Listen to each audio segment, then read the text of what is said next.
સૌરાષ્ટ્ર યુનિવર્સિટીના અર્થશાસ્ત્ર ભવનના આસિસ્ટન્ટ પ્રોફેસર સામે clean chit. Assistant professor doctor Sanjay પંડ્યાને ક્લીન ચીટ આપવામાં આવી. લેટરમાં દર્શાવેલ 5 વિદ્યાર્થીઓના નામ ખોટા હોવાનો રિપોર્ટ. અર્થશાસ્ત્ર ભવનના વડાએ આપેલા અભિપ્રાયમાં કહ્યું કે ફરિયાદ કરનાર એક પણ બહેન 2016 પછી ભવનના રેકર્ડ પર નોંધાયેલા નથી.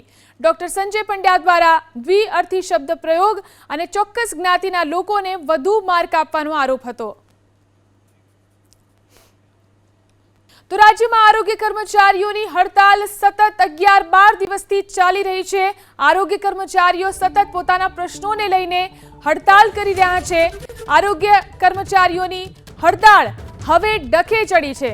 સતત આરોગ્ય કર્મચારીઓ જે હડતાલ કરી રહ્યા છે પોતાના પ્રશ્નોને લઈને, આ હડતાલ હવે ડખે ચડી છે. કેટલાક કર્મચારીઓને છૂટા કરવામાં આવ્યા છે. અમદાવાદ અને ખેડાના આરોગ્ય કર્મચારીઓ પરત ફર્યાનો દાવો કરવામાં આવી રહ્યો છે. બંને જિલ્લાના આરોગ્ય અધિકારીએ દાવો કર્યો છે કે કર્મચારીઓ પોતાની ફરજ પર પરત ફર્યા છે.